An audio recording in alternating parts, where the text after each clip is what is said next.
ये कहानी एक ऐसे लड़के की है जो कि बहुत सोचता है। इस कहानी में हम लोग ज़्यादा सोचने से उस लड़के की ज़िंदगी में क्या क्या परेशानी होती है उसके बारे में जानेंगे और वह इस परेशानी से कैसे छुटकारा पाता है उसके बारे में भी जानेंगे। एक छोटे से गांव में एक लड़का रहता था। उसका नाम राहुल था। राहुल एक अत्यधिक सोचने वाला लड़का था। वह हर चीज को अपने तरीके से देखता और हर समस्या को बहुत ज्यादा गंभीरता से लेता था। उसकी सोच हमेशा आने वाली घटनाओं और व्यक्तित्व के अलग अलग पहलुओं को समझने में लगी रहती थी। इसीलिए वह अपने जीवन को सामान्य बनाने में बहुत समय बर्बाद करता था। राहुल की स्कूल में भी यही स्थिति थी। वह हर विषय के बारे में बहुत चिंता करता, खासकर किसी चीज को याद करने में। उसके सबसे अच्छे मित्र भी उसके इस व्यवहार के कारण उससे दूरी बनाने लगे थे।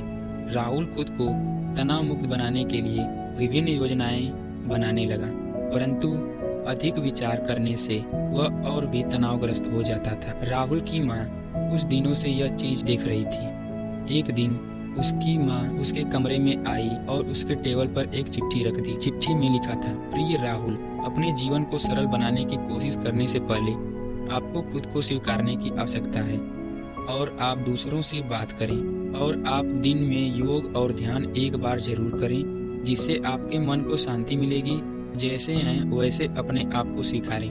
चिंता मत करें, सभी समस्याओं का सामना करने की क्षमता आप में है। अपनी गलतियों से सीखें और आगे बढ़ने का प्रयास करें। जीवन एक खुली किताब की तरह है, उसे आनंद से पढ़ें और खुश रहें। राहुल ने चिट्ठी को पढ़ा और सोचने लगा।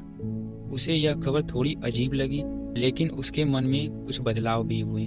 वह समझ गया कि उसको खुद को स्वीकारने की जरूरत है। उसे अपने दोस्तों को खोने का दुख था, इसीलिए उसने खुद को बदलने का निर्णय लिया। राहुल ने एक दोस्त से सलाह ली और अपनी चिंताओं को उसको बताने का फैसला किया। दोस्त ने समझाया कि जिंदगी में समस्याएं और तनाव तो नॉर्मल हैं, हर किसी को उनसे निपटना पड़ता है और यह सबके जीवन का हिस्सा है। वह भी अपने जीवन को आसान बनाने का प्रयास करता है, लेकिन वह सोचने के कारण उसमें अपना समय और ऊर्जा बर्बाद कर देता है। राहुल ने अपने जीवन में कुछ बदलाव किए।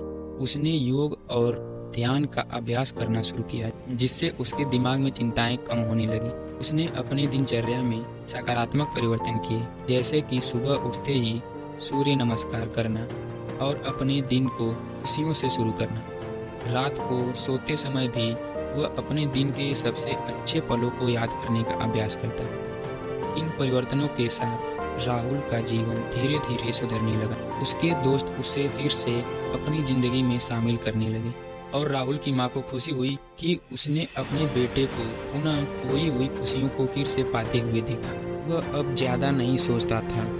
उसे अपने जीवन को आनंद से जीने की कला सिखाई गई थी। उसे यह अनुभव हुआ कि जब उसने अपनी चिंताओं को दूर किया और विचार शक्ति को सकारात्मक रूप से उपयोग किया, तो उसका जीवन सबल, सुखी और उत्साह भरा हो गया। राहुल की इस कहानी से हमें यह सीख मिलती है कि हमें अपने जीवन को बदलने के लिए सबसे पहले अपने आप को स्वीकारना होगा। हमारे अंदर छिपी शक्तियों को उजागर करने से हम अपने जीवन को सरल, आनंदमय और सफल बना सकते हैं। इसके लिए हमें अपनी चिंताओं को छोड़कर आगे बढ़ना होगा और हर पल को खुशियों से भर देना होगा।